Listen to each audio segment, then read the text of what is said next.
to Be Encouraged. Join me on this heart-healing journey as we learn to navigate life's ups and downs. This is a safe space where you'll be uplifted while learning to uplift others.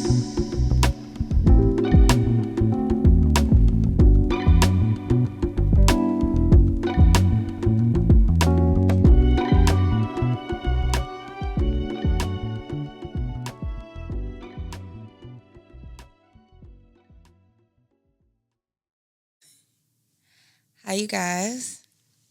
My name is Ariana. I go by Ari for those that don't know me. And for those that do, hey, this is new territory for me. I'm scared. I'm excited. I'm a lot of things at once. But most of all, I feel blessed to be in this space. I'm more than grateful to even be chosen to do this. And though I am full of fear because this is, of course, something brand new for me, I don't know. I'm really excited. I'm really excited because I already do this for those that are in my life on a daily. Like, y'all know I'm good for a sermon. I'm good for a sermon every time somebody asks me for advice. So it's nice to be able to reach people who are not around me or who do not have the pleasure to be in a space with me, to be encouraged. So we're just going to jump right into it because I feel that going into this, I was super scared, super nervous, and I almost backed out. I did. I almost backed out, but God really told me, this is what I need you to do. And I was like, do you though? And it got so overwhelming. So I was like, okay, you just gotta go in. And so I went through a lot of days where I was just like trying to figure out why didn't I want to do this? Why was I so against what God was asking me to do? And then it really just dawned on me, I might be the problem.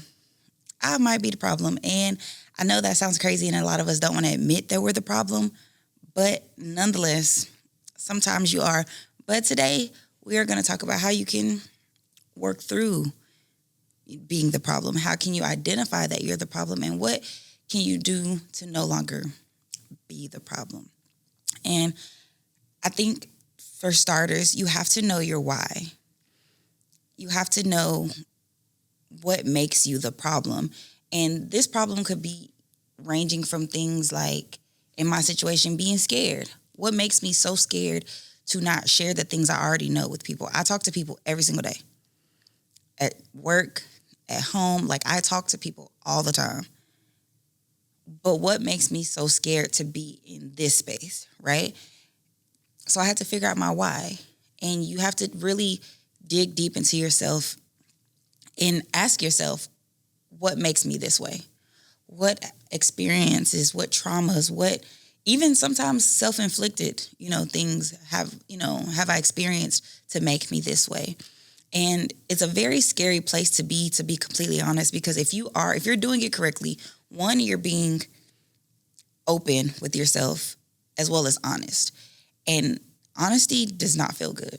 No one wants to sit and say, girl, you're this and you're not this and you're this. Nobody wants to do that. But I believe that it is truly necessary really to get to the bottom of what's causing, your insecurities, your behaviors, all of those things. So really getting to know your why and then identifying those whys. Because you can say, oh, I'm an angry person. I get mad easily, But why do you get mad easily?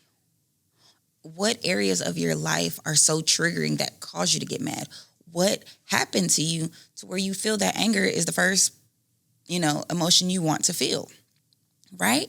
So you dig deep and you tell yourself, okay, I'm not beating myself up. I'm not being mean to myself, but I'm pulling out all those things, pulling out everything that I want to hide, the things that I don't want people to know about me. You're pulling those things out and you're not necessarily showing them to the world, but you're showing them to yourself, because a lot of times we hide so much from ourselves, which is crazy because you can't hide really anything from yourself. So we bury it down so deep that we tend to forget. And so in that in that moment, you have to just dig inside yourself, pull those things out, pull out, those past traumas, pull out those people that may have hurt you, pull out even those bad decisions that you made that pushed you, to where you are. And so in that space, like I said, it can get scary, but you have to just remind yourself why you're doing it. You have to remind yourself that this is coming from a place of healing and not from a place of hurt. Now, once you have gotten all these things out and you have laid them on the table and you say, hey, here's what I got. What do you do with it, right? You have all this trauma, all these experiences, everything that you've tried to bury is now in your face. It's there. And you're going to be sad. You could even be depressed. But you have to remember to remind yourself that you are healing. They're not called growing pains for a reason. It don't feel good. Growth does not feel good in any way, shape, or form, because a lot of times you have to dig up those old habits, dig up those old decisions that you made, and they may not make you feel good about yourself, but you have to understand that these are necessary. So once you have those things out and you say, hey, this is what I got. What are we about to do with it? At that point, you start to strategize. You say, okay, how can I grow? How can I move past these behaviors without avoiding them? Because we're so quick to just cut things off. Oh, I'm cutting this person off. I'm cutting this person off. Or I'm just going to avoid this altogether. I'm just going to quit this and start something else. No, you have to look your issues in the face and say, okay, we're going to go past this. We're going to work through this in such a manner that it is no longer an issue, because cutting it off don't mean it's still not there. Right? You're literally going to encounter it some other way. It may not be through this person. It may be through the next person. But if you don't fix it, it's still going to be an issue. So you sit down and you say, if I'm getting angry, right? You now know why you're so angry. What can you do in those moments when you find yourself being angry? How can you maneuver around that anger? How can you talk to yourself to where the words that would normally anger you no longer anger you? Because I noticed that even with me, I'm afraid of new things. And my fear is a huge issue. And it's probably caused way more issues in my life than it should. But I realize I'm so scared because I'm trying to be perfect. I'm pushing perfection. I'm like, I have to do this right. I have to do this right. So when I go into something and I fail, I then become scared and I don't want to try anything new because I'm like, I'm not going to be able to do it right. When in reality, that's not how it works. Okay. So if you're a perfectionist like me, it ain't going to work. You are not going to be perfect. And just because you stop trying to be perfect does not mean you are not capable of success. So I had to take that fear and say, okay, I can't be perfect. I'm just going to continue to get up every day and try new things. Know that I'm going to fail. Know that even if I do fail, I can still try. Failing does not disqualify you from trying at all. I promise you it doesn't. So you have to take your fear and say, how can I move past this? And what I did is I just tried every day. Every day I just try a little harder, a little more. What was I not doing yesterday, that I can do today? And it's really just about planning, because at the end of the day, you know your routine, you know your daily schedule, you know yourself better than anybody, and nobody can fix you like you can. And that starts with planning and being strategic. When you encounter those spaces that remind you of your past, when you encounter those spaces that remind you of the things that you went through, you have to just tell yourself, okay, I am not my past. I am not the things that I've done, because now we're moving forward. So now you're walking into healing, you're walking into growth, so you're no longer that person. So you have to really just keep yourself strong in this process. Constantly pour into yourself more and more and more each day, because it's going to get harder. It's not going to get easier in any way, shape, or form. And anybody who tells you it's easy, lying. I'm just going to be honest. And you just have to keep yourself grounded and just pour so much into yourself to know that you are growing. On the other side of this is going to be the healed version of you. You may not be 100% healed, but you're going to have less scars than you have today. And we just cannot be afraid to do that for ourselves, because we do all these things for ourselves, our little self-care Sundays, and we get our hair done, we get our haircuts, we go get our nails done. But what are you doing for the inside of you? When those nails fall off and that edge up start to look crazy and your ends need a trim, like how do you feel on the inside? Because after all of that, you're going to have to work on yourself. So that is what we're doing here. You have to plan. You have to plan, be strategic, and be intentional about the things that you do. Because don't just wake up one day and be like, I'm going to be better. No, be intentional, be hard on yourself and say, you have to do A, B, C, D.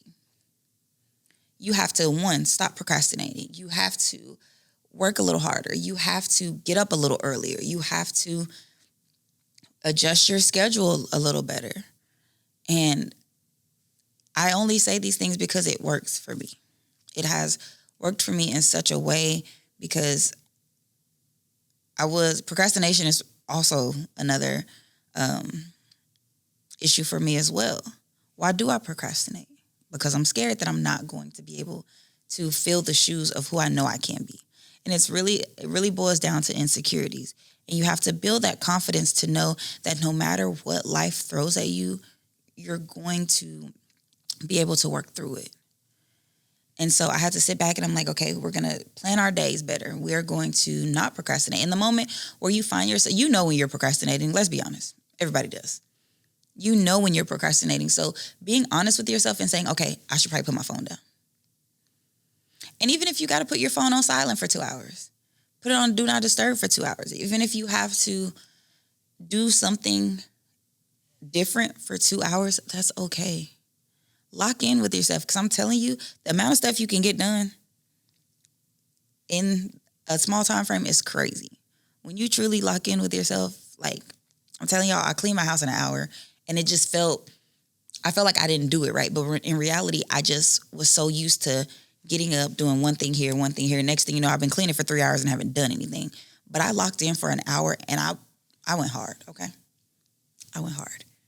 But that just goes to show what planning and being strategic can do for you.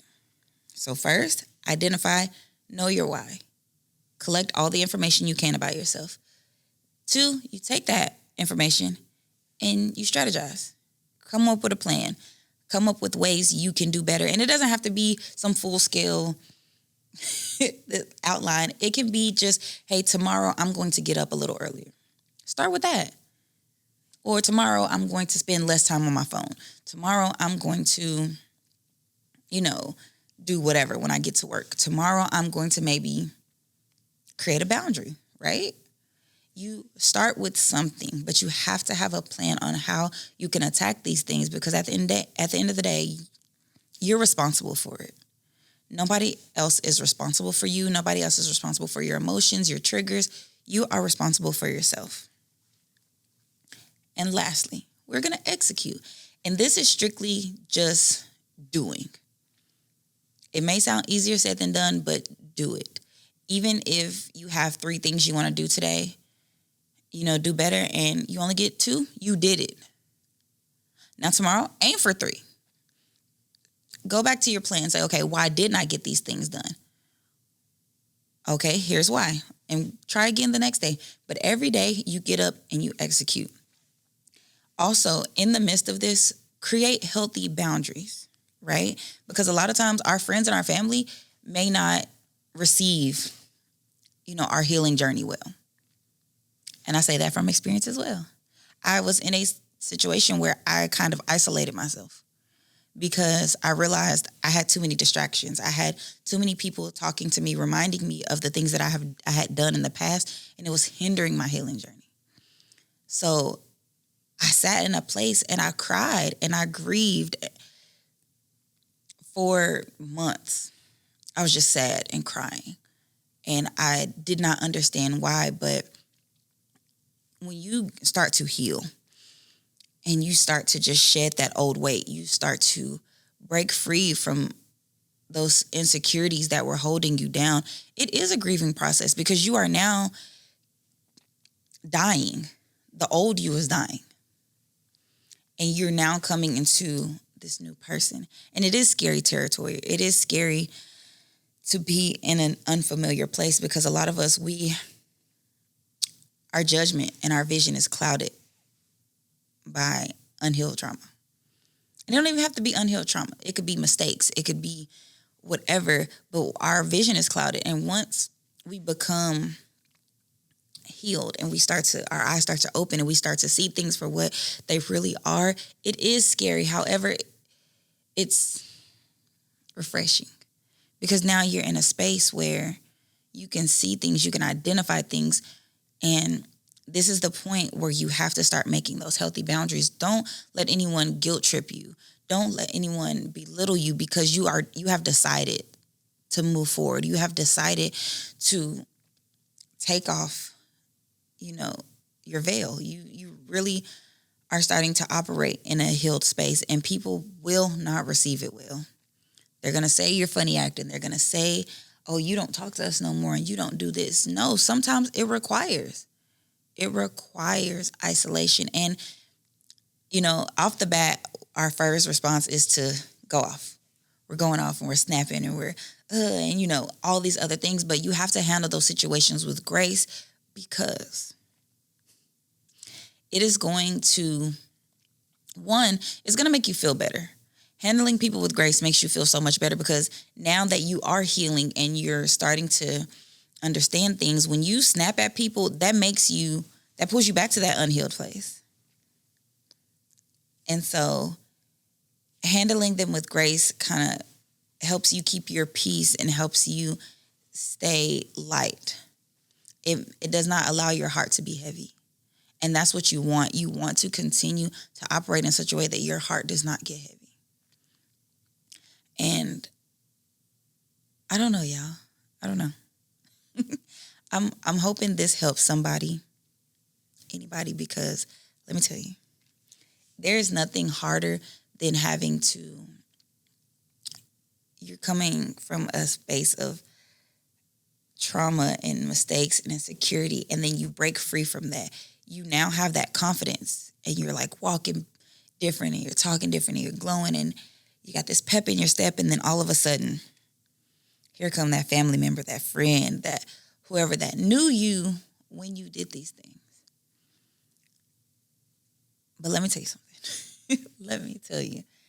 It's really, I wouldn't call it jealousy, but it's definitely a form of envy because people are scared of those spaces. They're scared to be in the space that you are now in because they've been operating in such a way for so many years that they don't know what they'd do if they were healed. So don't allow their envy and their harsh words or even their judgment to deter you from continuing to walk in your healed state, because they will, y'all. They will. I promise you. And it's just, it's like it is with anything. Like, you cannot go through life without feeling pain. You are going to, but it's how you handle it. When things come your way, how are you going to handle it? When life starts lifing, how are you going to handle it? And I really pray that whoever needs to hear this, whoever this is for, I pray that my words are kind enough and gracious enough to where you feel helped. Because I was in a space where I was my own help. And I understand some people are not able to do that. Some people are not able to speak to themselves in such a way that allows them to get up. So I will be that voice. I will be that help that anyone needs to be able to navigate. And we're all navigating this together because I'm still on a healing journey myself. I just started a new season of life that is probably hard, probably the hardest thing I've done, because I am having to, like, my old self has to die. My old self has to go away. And so becoming this new person has not been easy. being in this new space has not been easy at all, because it's starting to bring all of my flaws to the forefront. And I'm sitting here like, okay, I can't be the only person in this situation with flaws. Like, but that's not how I'm supposed to look at it. I can only control my behaviors, my characteristics. So that's what I'm doing. And we all gonna do it together. And we're gonna figure it out. Because this right here is brand new to me. I don't know how to feel. And I know I'm not gonna want to watch the playback, but it is what it is. We already here. Ain't no turning back. I'm excited. I hope y'all are excited. I can't wait to bring y'all more content, more encouragement, more love. Like, it's gonna be fun. I feel it. It's gonna be fun. So that's all I got for today. But this week, I just want everybody to figure out a way. Look at yourself and say, how can I be honest with myself? What areas have I not been as open or transparent with myself? And just go into the new year knowing yourself. Go into the new year knowing everything you can about yourself. So when the new year starts, you can just strategize and you can execute, and you won't be in the same position that you were this past year. That's the scariest place you can be, is in the same position. So we're not going to do that. We are going to look at ourselves this week, and we are going to uplift ourselves, but still be honest at the same time. So y'all have a great week. See y'all next time. Thank you for tuning in to Be Encouraged. I hope you enjoyed this week's episode. Remember to like, follow, and subscribe wherever you stream your favorite podcast.